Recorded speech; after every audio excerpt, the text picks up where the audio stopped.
Well, hello, everyone. How are you? Enjoying it, I hope? It's so hot outside, it's good to be inside.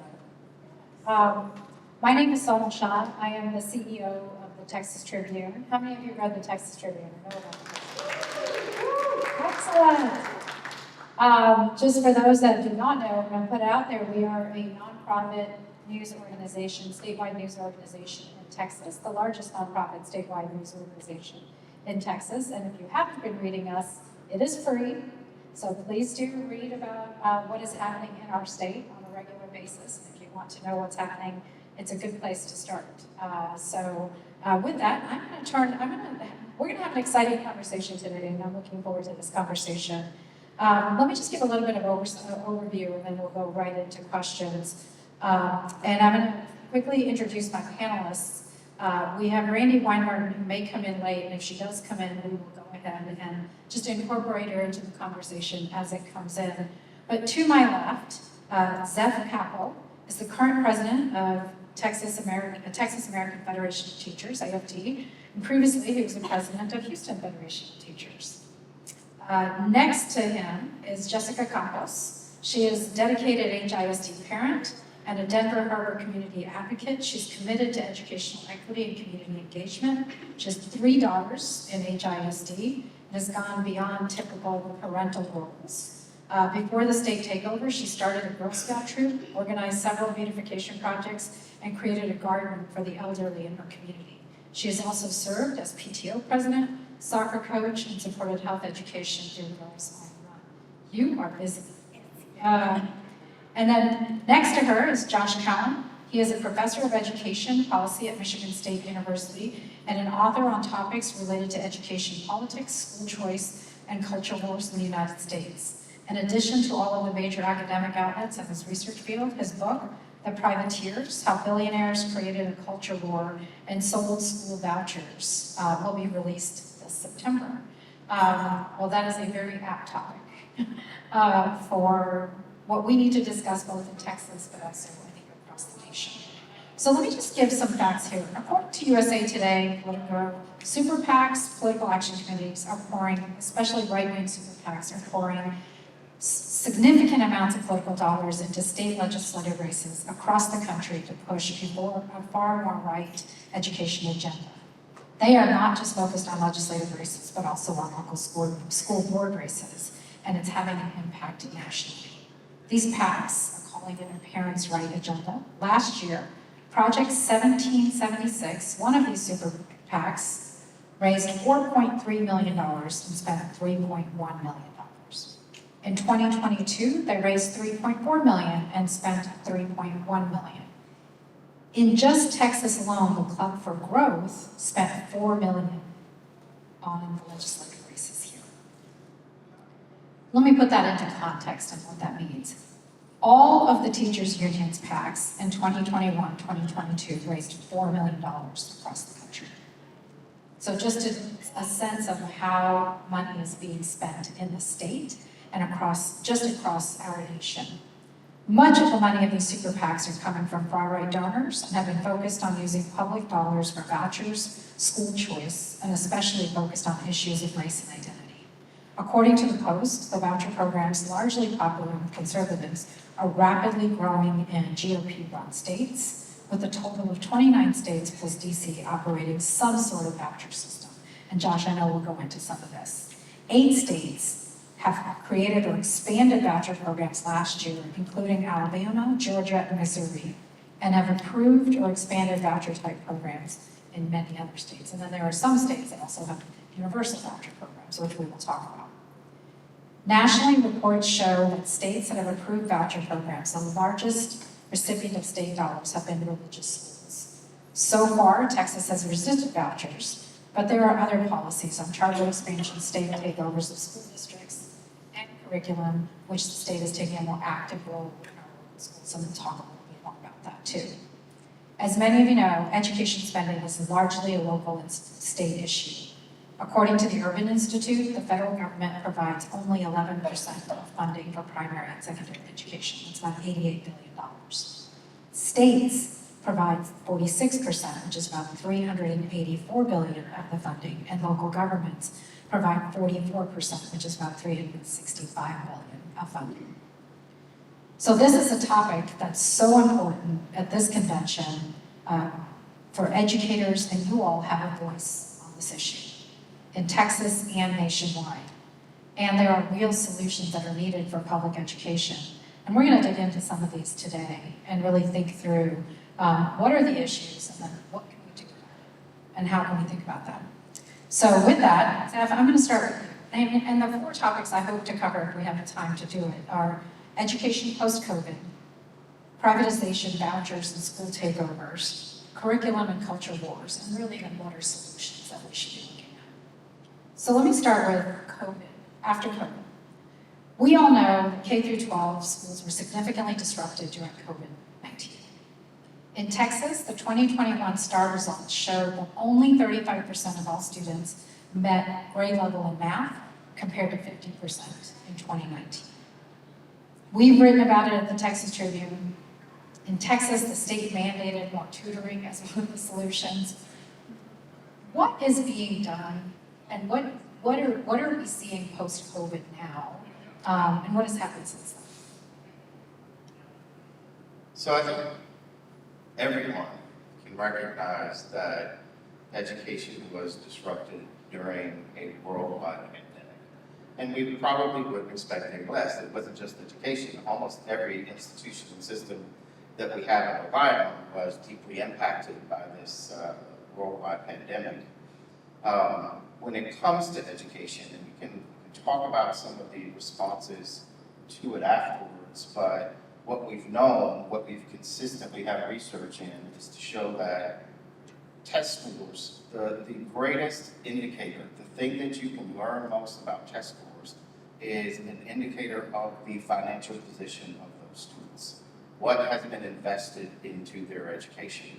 And particularly for Texas, what most parents, what most people in our general society don't really know is the very first year of 2021, we spent probably the first 6 to 8 months actually fighting the state to release the emergency COVID dollars that were provided by the federal government.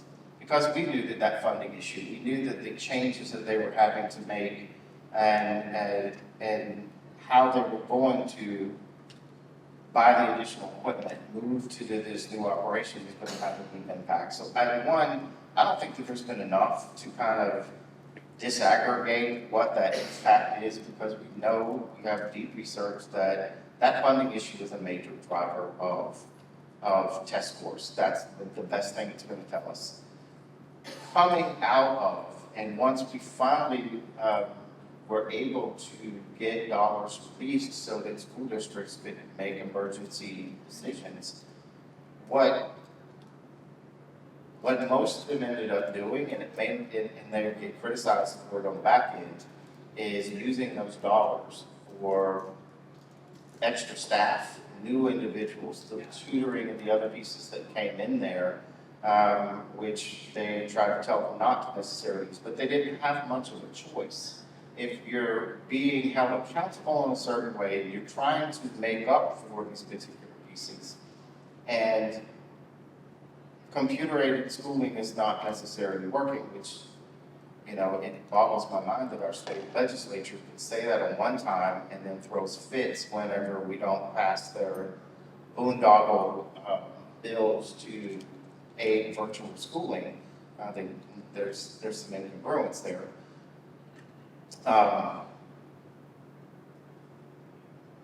They spent those dollars trying to get more people in, trying to respond to these particular issues in a way, because they have not had an increase at the state level.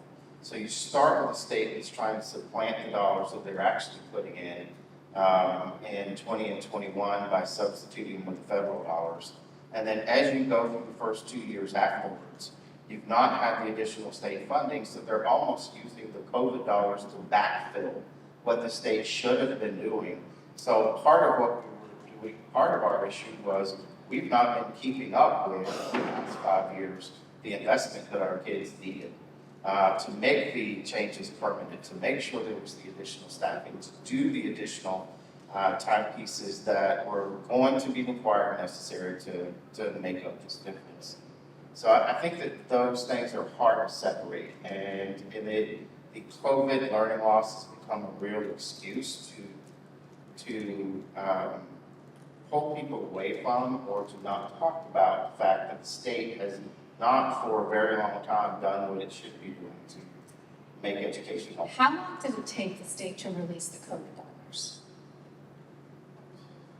I think we were almost halfway through the second semester of the year before we were actually able to get those dollars released. School districts, again, just as they have been this year, going into negative balances and using their reserve funds to be able to make ends meet, they were actually having to do the same thing as well. For that first 6 to 8 months of schooling, they were actually deficit spending to try to get all the things in that were needed, and with simply a hope and a prayer that the state would finally provide them the dollars that the federal government had allocated for them to use.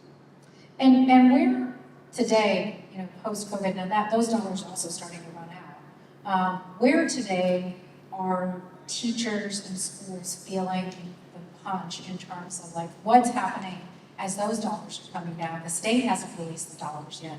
What does that mean for learning? It's huge.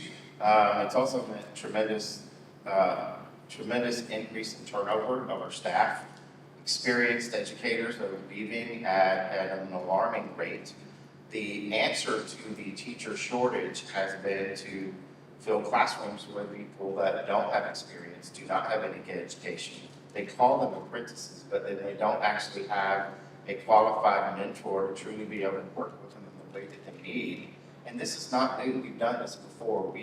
Our state government and governments across the country have responded to a massive teacher crisis with lowering the standards, and it always results in a dramatic overtime downtick in accountability, and they wonder why. That is never the answer. Lowering our standards should never be the answer to how we solve these issues. What we should be doing is making sure teachers in Corpus Christi, for example, don't have an inflation-adjusted salary that's 20% lower than it was 10 years ago. That's not a way to keep people in the classroom because they can't feed their own families. Yeah. Jessica, the long-term isolation and the pandemic put emotional stress on students and families.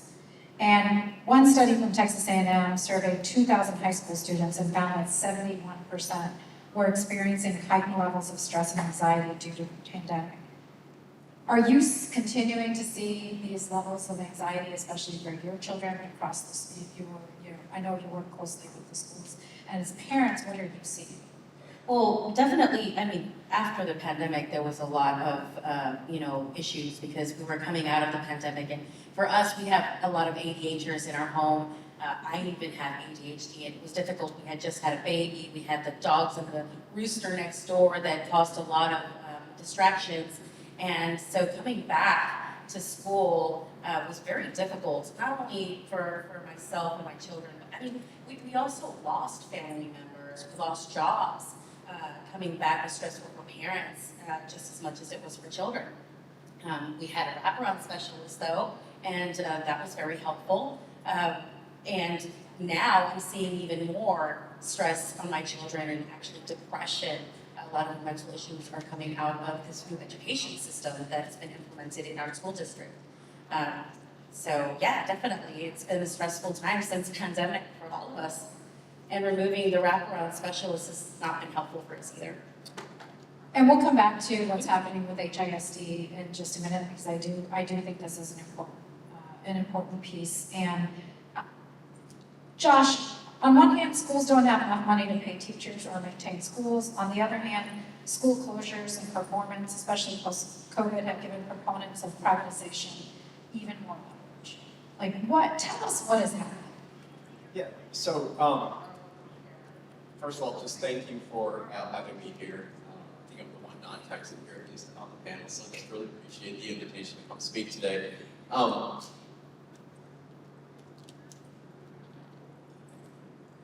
Betsy DeVos, Charles Koch, Jeff Yass, billionaire in Pennsylvania, just gave $10 million, $6 million, and then another $4 million to Governor Abbott, have been pushing for school vouchers and other forms of privatization a long time before COVID. And we can acknowledge that this once-in-a-generation pandemic had devastating impacts across the board. We've talked about that already. And at the same time, say forcefully that privatization vouchers are not the answer, whatever else the answer is. It's not cynical, it's just simply realistic to know that this voucher push started before COVID. It'll continue once the ESSER dollars are all gone, once the pandemic is a distant but long-lasting and persistent memory.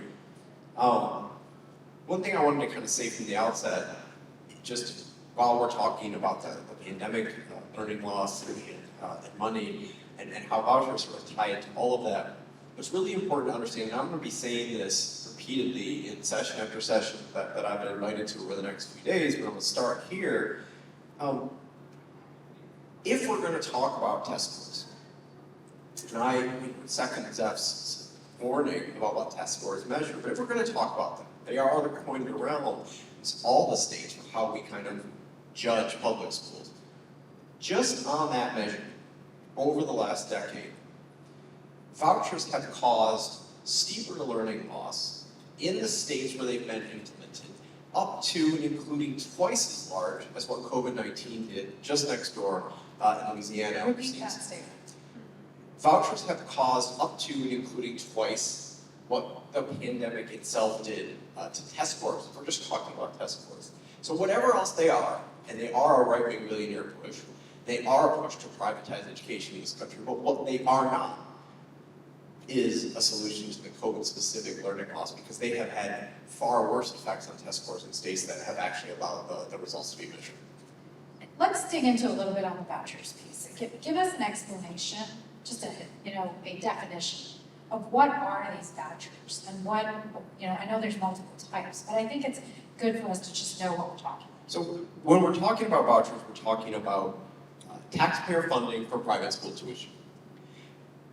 The other side, right-wing advocates for these things, think tanks, will call it school choice broadly. There's already school choice in Texas. There's school choice in my state of Michigan. There are charter schools. There's inter-district choice between different schools. When we're talking about vouchers, what we're really talking about is taxpayer funding for private school tuition. That's just a definition. When Project 2025, you've heard this kind of big blueprint for a Donald Trump presidency, written by the Heritage Foundation, when Project 2025 calls for universal school choice, what they mean is universal taxpayer funding for private school tuition.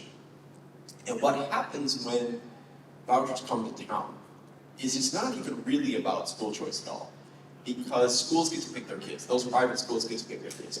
All the states that you sort of mentioned at the top that have passed vouchers in the last 2 or 3 years, none of the legislation contains any provisions, like it used to in some states in the old days when I first started working on this stuff, that said schools have to take kids who apply if they're going to get taxpayer funding. Now it's the school's choice. It's not school choice for kids and families. 3/4 of voucher users in states that have passed vouchers so far were already in private school before taxpayers picked up the dime for that tuition. The other quarter, about 25% or so, who do transfer out of public schools, those are the kids that we see that horrific learning loss for, because we can see how they were doing in the public school, and we can see what happens to them, or at least we were able to see over the last decade. All that new legislation contains no ability to look under the hood and see how these kiddos are doing. Because these folks see the same results that I do. They don't want to risk any more headlines that have occurred over the last decade about how bad these results are. So if states are funding private schools, do they have to provide the same information to the government as public schools do? No. So how do we judge whether this is even okay? Well, I'll let the other side make their case, but in brief, what they say is as long as parents are happy, the school's doing fine. And my point has been, as long as we are going to be using taxpayer funding to whatever it's, whether it's for voucher schools, whether it's for public schools, they need to be on the same page. Yeah. Right? So they're not playing the same rules that they have. We can have the debate about test scores, but as long as public schools have to take test scores, we need to be asking the voucher schools to do the exact same thing. Zeph, before we go into talk about the voucher program here in Texas, let's talk about the 2023 TEA takeover of HISD. The TEA took over HISD, installed Mike Miles as the new superintendent. In his time at HISD, Miles has turned school libraries into detention centers, laid off autism service teams and special education classrooms, mandated that classrooms stay open, raising concerns about safety. The HISD takeover has not only been controversial, but has certainly taken power from local officials. Give us some background on what caused this takeover, and then how do we know anything is working? Jessica will come back to this. So to be fair, I think this was a solution looking for an excuse to implement. I do not think it's a large leap because HISD is not the only major institution in the Houston Harris County area that the state has targeted. They've targeted the county, they've targeted others, particularly with focus on suppressing and depressing democratic voice in our community. And I think that there's a very significant reason why that's taking place.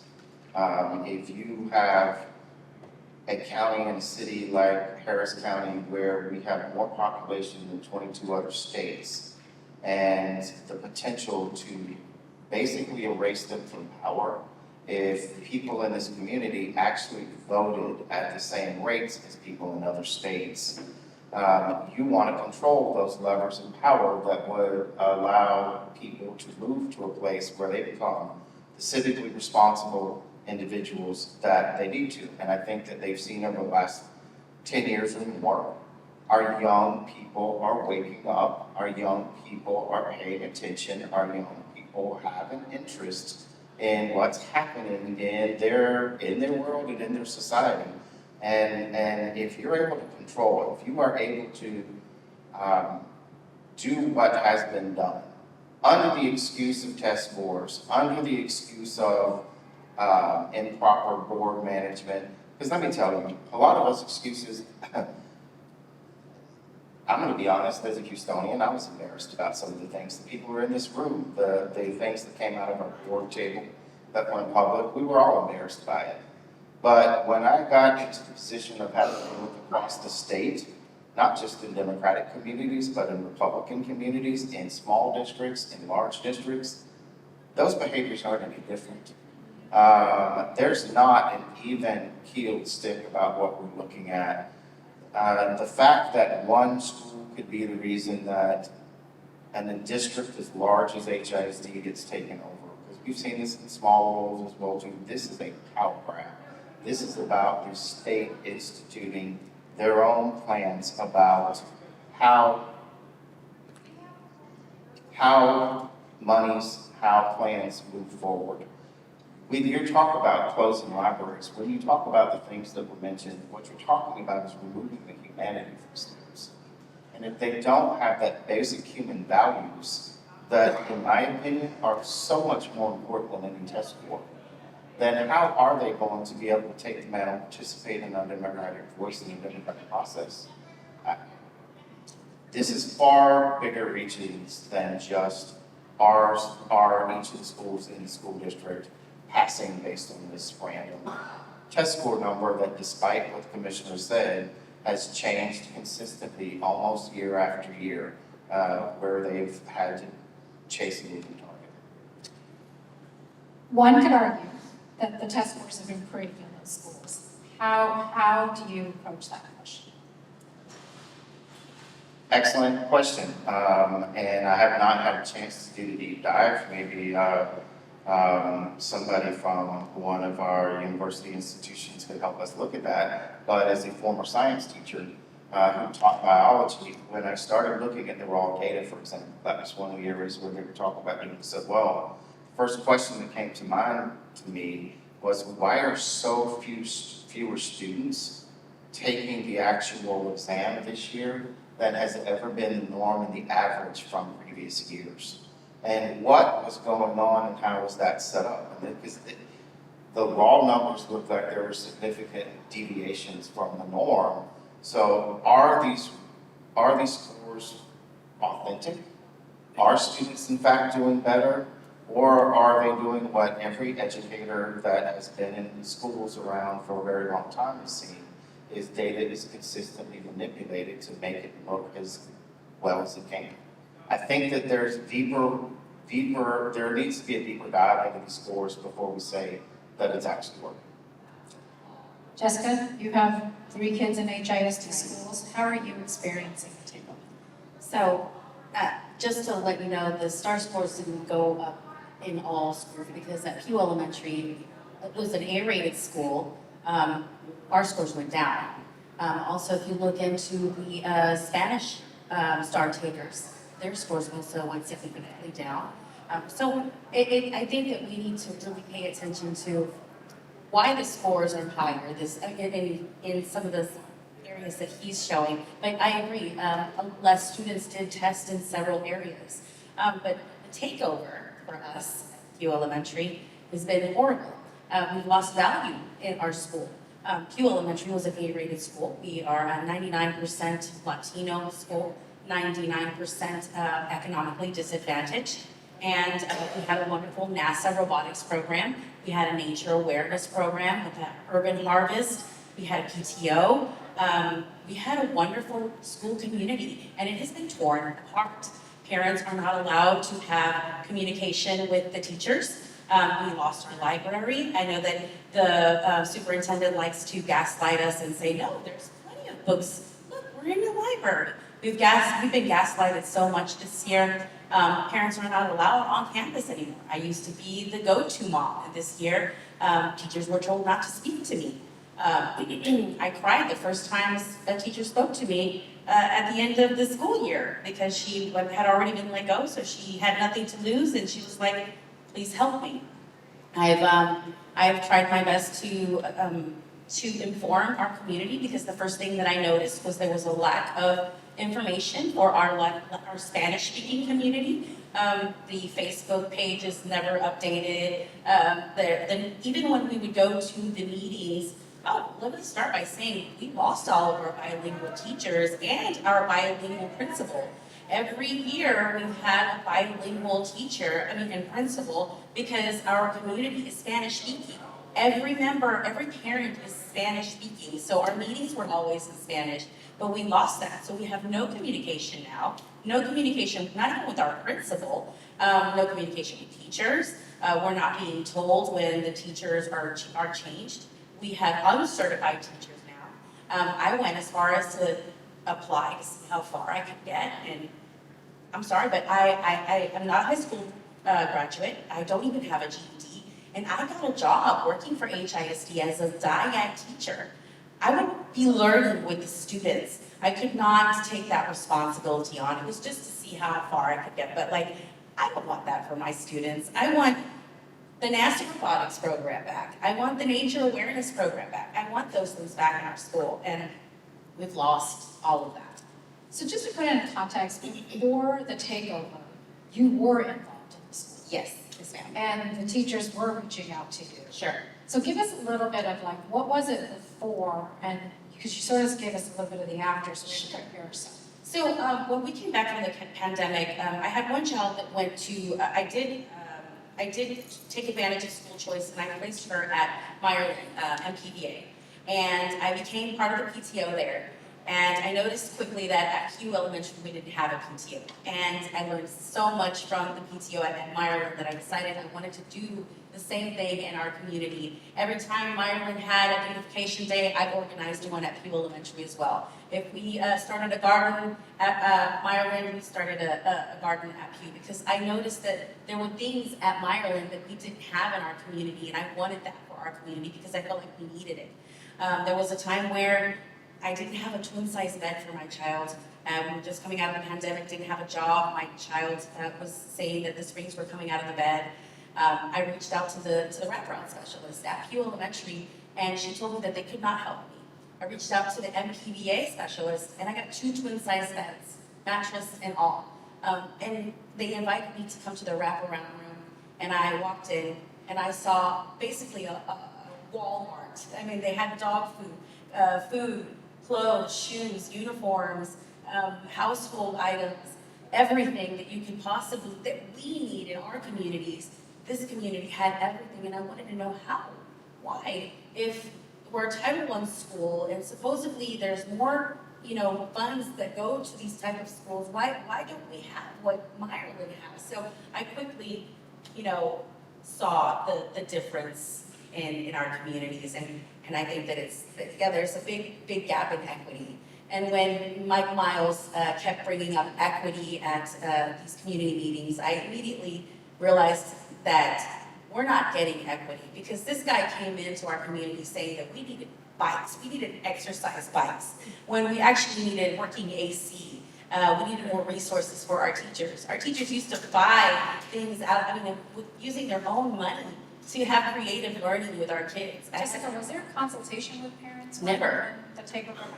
Never. And I think that's what made us the most angry, because you can't provide equity unless you come into a community and speak to us to see what we need, because every community is different. Yeah. And now I believe Zeph, the HISD is doing a bond offering, one of the largest bond offerings in the state. I believe HISD had asked for this before. And why was it rejected? And why are now both AFT and parents opposing this bond offering? So I think to kind of build on what Jessica was talking about, there's been various stages in this takeover. Clearly, there were equity issues in HISD before the takeover that needed to be worked on, were constantly brought to the forefront. But there was opportunity for parents like Jessica across the district to have voice and try to make those changes. What we've seen was schools like Jessica's, and I'm very familiar with Denver Harbor, I worked there for many years, were the first to be targeted because they were seen, I think, by the superintendent as the easiest to take away voice. While the rest of the community, particularly folks like in Maryland, where Jessica mentioned, were basically told their schools were going to be left alone. This last year, that has all changed. Now that there has been a complete dismantling of a significant part of the district, it's taking on the rest of the district that is been able to more fight back because they're more well-able, they have resources. And what it's actually created in some ways is a bit of cohesion between parents and communities across the district. So when you're at school board meetings, you find parents that may live on the east end, the west end, no matter where. Every one of them also are ending their comments to the board with the term, no trust, no bond. Because there's been a fundamental, not just stripping of voice, but stripping of any idea of trust and any level of belief that as a parent or as a teacher, you could have some actual impact on the direction of your child. And when you take those fundamental rights to voice for parents where this is going to be the most important thing they do is helping their kids get through school, you erode trust to a point where why would we want to give you $4 billion of our money? You haven't earned it. And until he can earn it, I think this community is going to continue to say no. And people are willing to make sacrifices. Just like the voucher issue in this last legislative session, our teachers, because we asked them multiple times, they sacrificed their own raise because they knew that the vouchers were going to hurt their communities And usually our communities that are most at risk and have the least infrastructure. It's the same thing now with parents. Parents know that our schools have their air conditioners improved, like kids and teachers coming back in the month of August and into September with no air conditioning, 100 degrees in the buildings. They know that there's a need, but until there's a fundamental reckoning that builds back that trust, allows them to have some voice, and frankly, brings humanity back to education in HISD, I think that they're going to continue to say no. Okay, so you brought up the voucher bill. A bipartisan coalition of Texas lawmakers defeated the voucher bill in 2023. Governor Abbott targeted a number of these anti-voucher Republicans and ousted 9 of them. What do we expect in this legislative session? I think it's going to be really tough. It's going to be a hard-fought legislature. We thought it was bad last time. It's going to be rougher this time. There's no doubt about that. But I don't think the full story has been told. When you look back at these elections, people like Jeff and others, I think we stopped counting when we were able to identify, I think it was close to $40 million or more from outside money that were poured into Texas elections to basically bully Republican legislators in his own party that were actually voting for their districts. They knew damn well that there was not one single private school there where you could actually use a voucher in their entire district, but they were targeted. And when you look back at what was used to target them, very little discussion was actually on public education. They were targeted around immigration issues. They were targeted around topics that had nothing to do with schooling.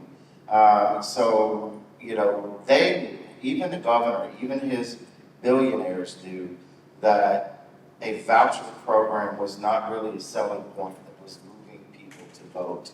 And if and when they pass it, we will go down swinging to keep that from happening.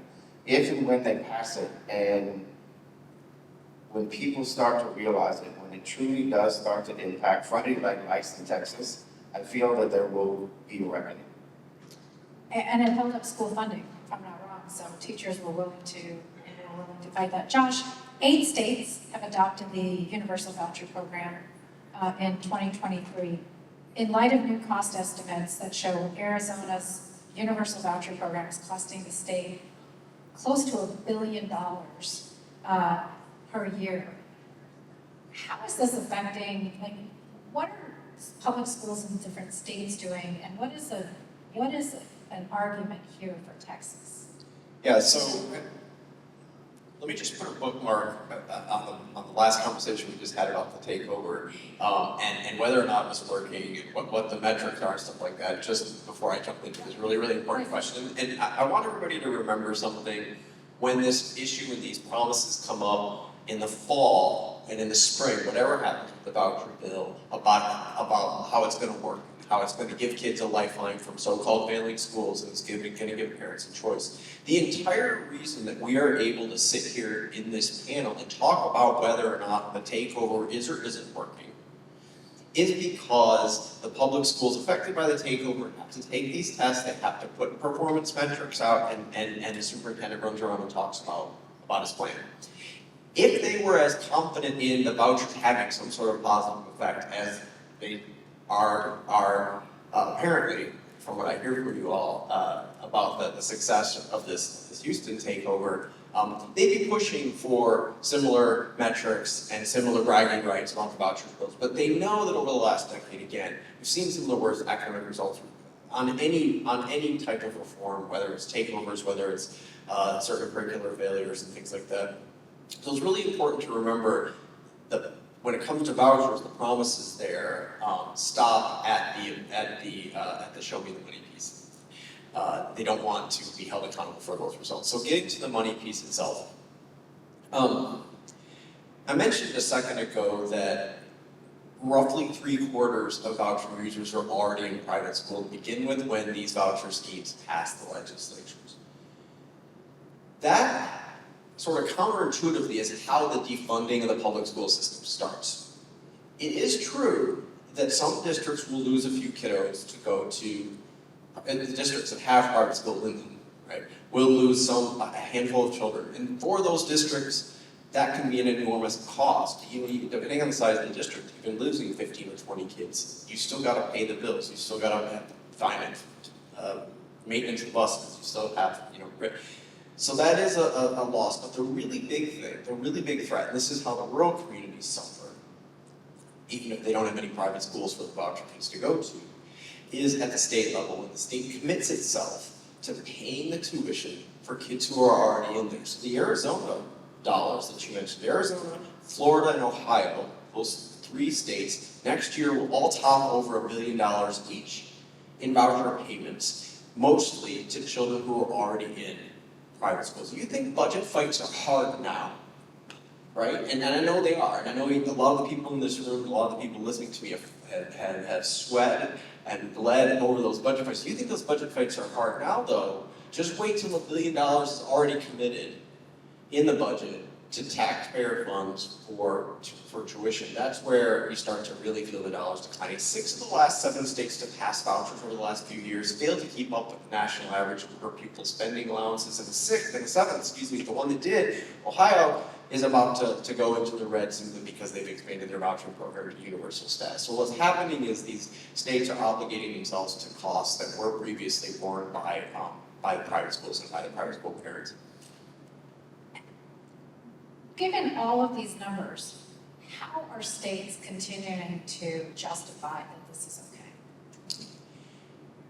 Well, the short-term plan is to sort of deny the reality. So you have the Texas Public Policy Foundation here, which literally exists to push out right-wing policies. But they have sister organizations, brother organizations, whatever you want to call them in other states. The Arizona one's called the Goldwater Institute. My state is called the Macron Institute. They're all affiliated, they all share the same reports. And right now, they're just simply saying, no, it's not happening. The Arizona dollars are not bankrupting the state. They're not going overwhelmingly to wealthy families who are already in private school. They're just simply saying, no, you guys are wrong, that's fake news. I mean, they're taking a page from Trump, honestly. In the long run, they're not going to be able to say that, right? And so we don't know how that's going to work, except to say, take Project 2025 at its word. Take Betsy DeVos at her word when she says that it's a shame that public schools are the centers of communities. She wants churches to go back to be the center of communities in her telling. Take them at their word. This is about defunding public schools. You can't pay for 2 education sectors over the long run. In the short run, you can make the dollars work, but not after. It usually takes about 3 or 4 budget cycles for the check to come due. Zeph, what does this mean for teachers? I mean, how are teachers having to implement all of the things that they're being told to do and not get funding and, increasing number of students? Well, danger of being called hyperbolic. I think that there's a segment of that right-wing kind of group that Josh was talking about that really wants to put the culture issues at the center rather than the actual purpose that public schools were set up for, which was really to bring us as a country together, to fight against separate communities and make sure that we were all one American society. They would just as soon have us back in their attics and teaching Latin and grammar to their children and the skills necessary to make it back in the factory world that everybody else is, or whatever that version of work is today. What it means to teachers is a fundamental deprofessionalization of their work. What it means is the last vestiges, the last steps of turning them into professionals, from professionals into hourly wage workers, into individuals that frankly do not have a path forward in their career because we are already at the point where they have 20 to 30, 20%, in some cases more, loss of their economic power to actually feed their own families. What it's meant is people are making decisions with their feet to go elsewhere. And it's fundamentally a shame. It's breaking our profession, and I think that's part of its intent. I mean, the Charles Buck Foundation did a survey last year, and they found that almost 68% of teachers surveyed were seriously considering leaving the profession. What does that mean for students? It is extreme danger for students. And that statistic, that's one that we've done ourselves. That's one that's been repeated elsewhere. That as teachers that are highly skilled, they have the type of soft skills on top of their academic learning that make them fantastic members of teams, the type of work that we do in so many industries today. And as they identify those opportunities, they're leaving and they're not being refilled with individuals that have those skills. As a matter of fact, the state elsewhere, they're not. Kind of as Jessica alluded to, is if you've got a pulse and you can get through the paperwork, we'll put you in. Now, and this is almost deja vu. We had this issue. If you look back to the Mark White days in the state of Texas, if you look back to the basically testing that they did of actual teachers to see that they're in this grade, that was a result of too many in our profession, rightly probably not meeting the level and the standard that I think we as a profession would want and would have set, but it was the response to the policies and practices that were put in place by previous administrations responding to a teacher shortage. They have not learned a damn thing. They keep making the same mistakes that we've seen them make over decades, and we go through this cycle back and forth. 10 years from now, we'll be back to the teacher wars again. It's all the teachers' fault that schools are breaking down, and then no one will take responsibility for the fact that as you said, dyad teachers and apprentice teachers and others that don't have that fundamental, that background, and students are going to suffer. There is no doubt about it because of that. It's our job as a union, it's our job, once they're in our profession, to do our very best to try to help them to build those skills in, because that's the only thing we can do at that particular point. And, I'm sure somebody will say, well, we're just trying to protect the bad teacher again, but we're the ones that actually see these teachers that we know are underprepared being basically handed keys and a roll book, and, you're responsible for 30 kids and 30 lives now. And the only ones that really or truly are stepping up with them are their colleagues across the hall, the folks that have been through and done this before to try to make things better. That's why teacher voices need to be fundamentally at the table. That's why they should have more autonomy over their profession, just like we do with doctors and lawyers and others. The people that do that work all day, and the people that are willing to hold themselves to that high standard, and hold others to it as well too, but also know that you have to train them, you have to support them, and you have to be there with them as much as you can. Jessica, I see you nodding along the way here. Where are you as a parent? Well, we need teachers, right? Students, this rotating door of teachers right now it's not good for our students, especially for students like the ones in my community. Me being a troop leader of our Girl Scout troop, I found that many of the girls that went to Pew Elementary had major problems at home. Some had issues like homelessness. Some of them had issues like both parents are incarcerated. I had girls with real problems, and they would call me mom. And sometimes these kids go to school, and school is probably the only place where they're going to receive some positive interactions. And removing the people that are most important to them, and these teachers that we had, our students were important to them.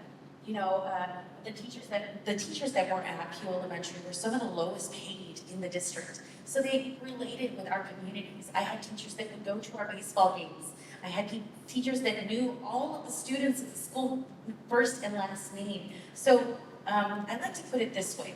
Have you ever gone to get your hair cut at the school of haircuts? Like, or gone to get your tooth pulled at the school of dentistry? Most people would not. I have had to do that because that's what I could afford. But the reason most people don't go is because they might mess you up, right? So right now we're sending our kids to school where it's the school of teachers, where they might mess up our kids.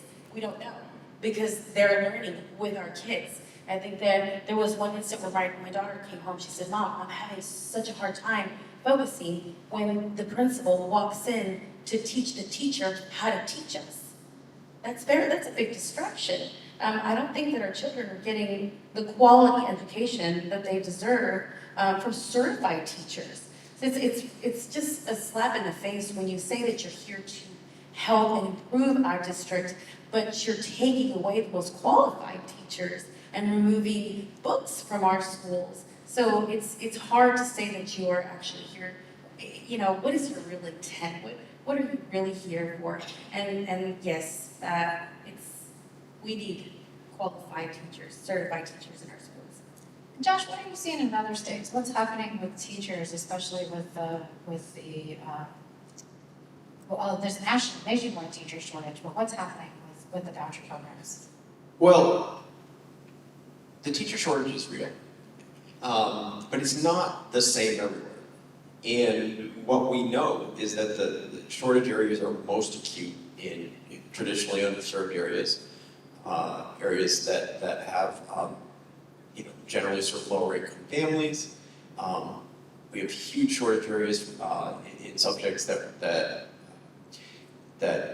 have teachers specializing in, for example, different kinds of learning disabilities. We don't have a lot of shortage areas, although they're starting to grow in really, really wealthy suburbs.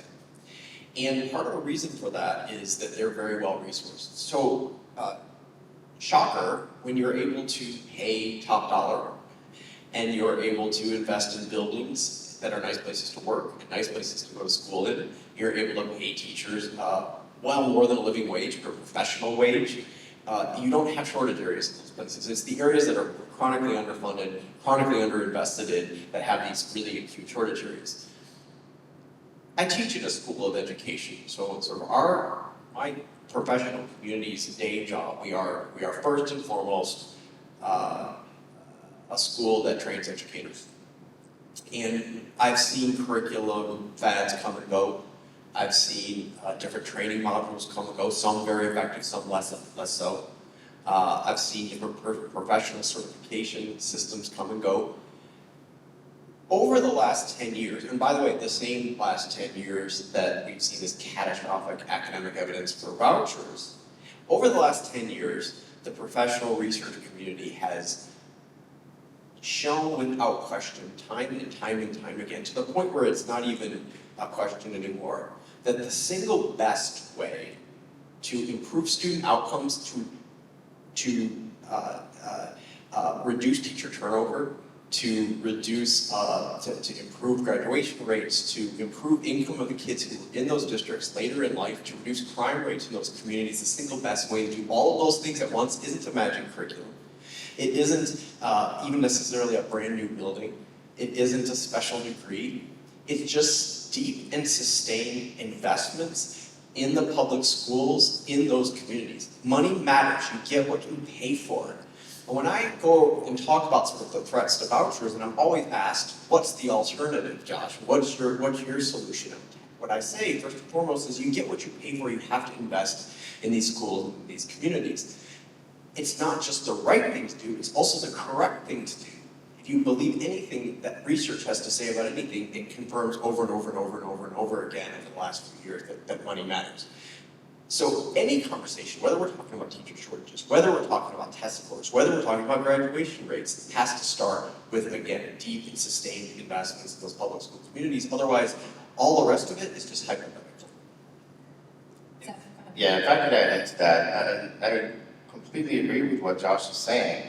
And it's evident that the other sides actually know that as well too.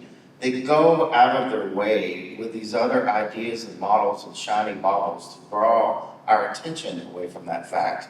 These disruptors, superintendents like Miles that come in, Greer before him and others, there may be some of the things that get done. I mean, if you do some drastic things and disrupt, you may be able to change some scores for a minute.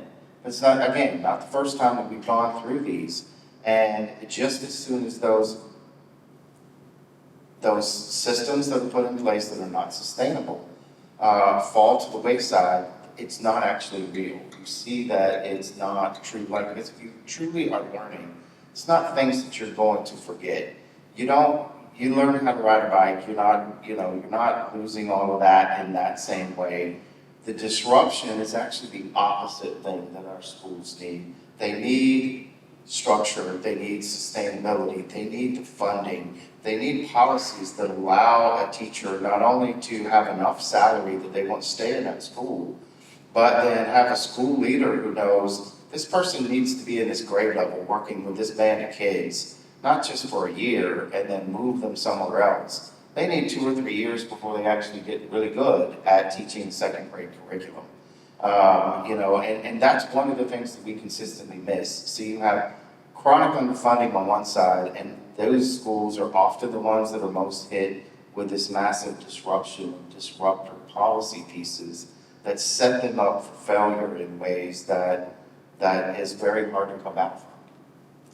Well, this is such an important conversation, and I know there's a lot more coming in the next few days. But let me just say thank you to the three of you. What an important conversation that you each are going to be leading in many different ways. And just say, I take away sort of 3 super important things. One, just make sustained investment in schools an important piece of the conversation, because that sustained conversation matters. Include parents in asking for solutions, because every parent, and Jessica, I know we talked about this beforehand, but every parent cares about what's happening to their children and their schools, and there's a trust between schools and parents that is being lost that I hear from you. And then, Zeph, I think your point about just investing in teachers and then making sure those teachers stay in those schools matters. Because if we want to see long-term outcomes, that's good. I know there was a lot more said here, but I think there is a big debate coming, and I will say I refrained myself from asking you all one important question after today's news of who do you endorse, but I will stay away from that conversation only because I do think it's easy to get into the politics, but understanding how we actually solve the problem is actually a bigger question that we should be focused on. So thank you, and good luck with the rest of the convention. Thank you. Thank you.